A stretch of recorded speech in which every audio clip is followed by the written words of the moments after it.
Oke, kali ini kita analisa terkait emiten dari grup MNC ya. Yang pertama kita analisa terkait emiten KPIG ya. Nggak perlu lama-lama ke sana. KPIG hari ini menarik ya. Dia ada akumulasi dari sekuritas AK melakukan eh, pembelian sebanyak 58.000 lot harga Rp175 seperti itu. Sekarang kita lihat dari pergerakan candlenya KPIG.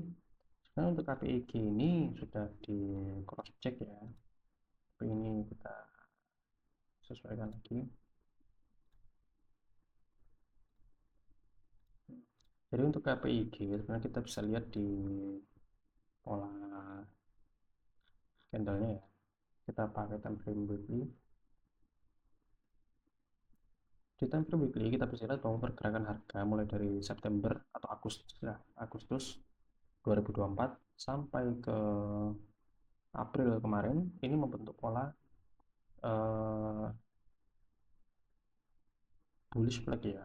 Bullish flag ya. Dan dia sudah berhasil breakout di bulan Mei kemarin, akhir bulan Mei kemarin. Seperti itu. Dan bahkan untuk breakoutnya dia bisa diiringi dengan volume yang valid seperti itu ya. Kita bisa lihat volumenya valid. Cuman saya harus menyampaikan di sini bahwa selama beberapa pekan kemudian, mulai dari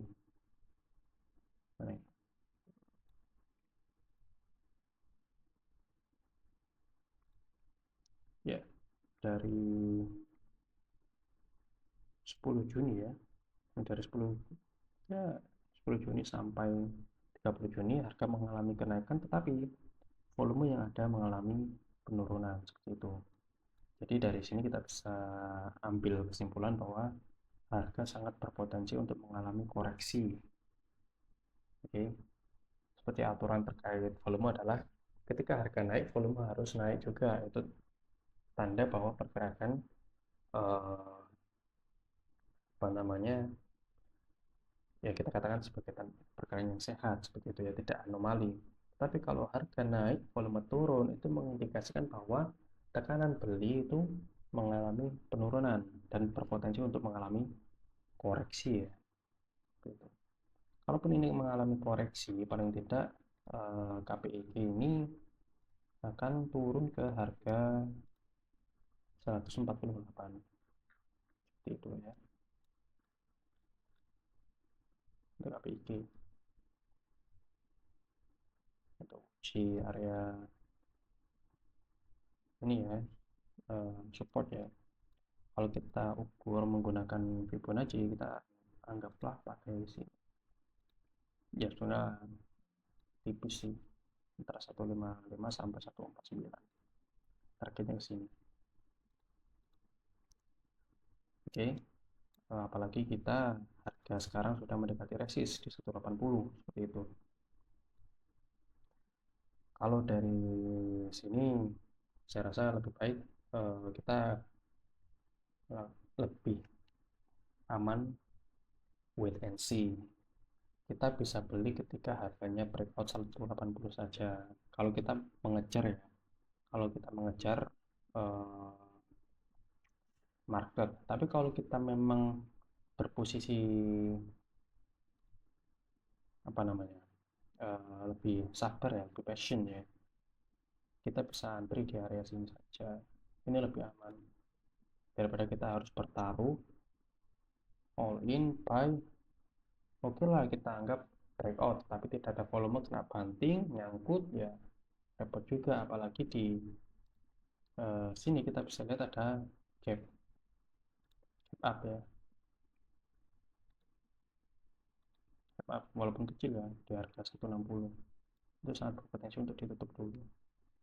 Oke, ini adalah untuk KPIG, dan targetnya sendiri masih sangat berpotensi menuju ke 214 sampai 186 ya, seperti itu. Dan di atas pun juga ada gap up, ada dua gap up ya, di sini dan di sini, di harga 216 sampai 210 sama 226 sampai 236. Dan dari pola flag ini ini mirip ya dengan Toba ya, walaupun beda-beda apa, beda sektor, beda perusahaan juga, tapi kita lihat dari historis candle pattern, dia sangat berpotensi untuk menyentuh harga 250 dan menyentuh harga yang lebih tinggi lagi. Seperti itu. Oke, ya ini untuk KPIG. Kemudian yang kedua yang menarik adalah BMTR.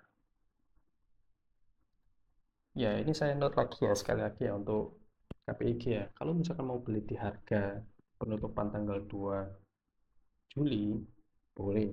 Tapi pastikan kalian tidak membeli 100% dari total aset yang kalian miliki. Kalian harus mengatur money management yang baik. Paling tidak ada apa namanya, jaga-jaga untuk membeli harga di bawah seperti itu. Oke, ini untuk BMTR. Untuk BMTR sendiri sebenarnya menarik ya, karena memang dari pola candle kita lihat di sini sangat berpotensi untuk membentuk double bottom ya, membentuk double bottom dengan catatan harga tidak breakout atau breakdown ya, lebih tepatnya breakdown, tidak breakdown dari 118. Dan kita lihat sendiri dari momentum RSI ini menunjukkan adanya divergence. Divergence ini bisa kita sebut sebagai pembalikan tren ya, yang awalnya bearish menjadi bullish seperti itu, dan kita ukur dari target divergence itu pun juga berada di angka 156 sampai 166 seperti itu.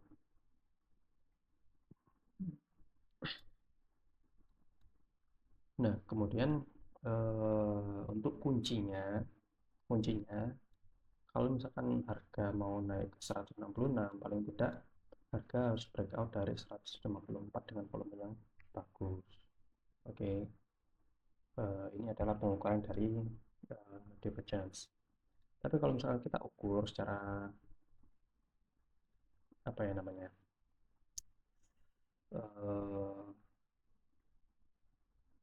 jangkauan yang lebih panjang ya, kita sebut jangkauan yang lebih panjang dengan hitungan double bottom, paling tidak harga harus menyentuh ke 186. Ini paling puncak,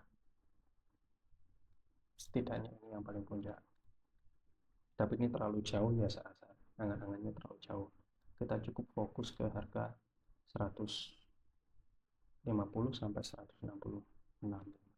Kita cukup fokus ke ini. Oke, kalau misalkan teman-teman melakukan pembelian di harga closing tanggal 2 Juli, kalian bisa atur stop loss ketika harga close di bawah 118 ya. Lebih baik kalian stop loss di situ. Oke, kalau kalian melakukan pembelian di harga ini dengan all in, saya rasa cukup cukup dalam nanti kalau stop loss. Jadi pastikan ketika pembelian ini punya dana atau budget yang aman ya, dalam artian bisa digunakan untuk average down seperti itu. Oke, ya kurang lebih itu untuk KPIG dan BMTR. Jadi ringkasnya untuk KPIG masih berpotensi untuk menuju ke harga 200 ke atas, lebih dari 200, dengan catatan akan ada koreksi terlebih dahulu, potensi koreksi lebih dahulu. Dan untuk BMTR pun juga sama, dia masih berpotensi untuk menuju harga 150 lagi selama dia tidak breakdown. Itu mengingat untuk BMTR sendiri atau MNC itu selama beberapa tahun terakhir posisinya adalah bearish, strong bearish ya, gitu. Oke, jadi kurang lebih itu saja untuk kali ini. Sebenarnya keputusan jual dan beli ada di tangan masing-masing. Ini bukan ajakan jual atau beli, melainkan video untuk membantu teman-teman melakukan analisa emiten seperti itu. Terima kasih. Saya tutup di sini.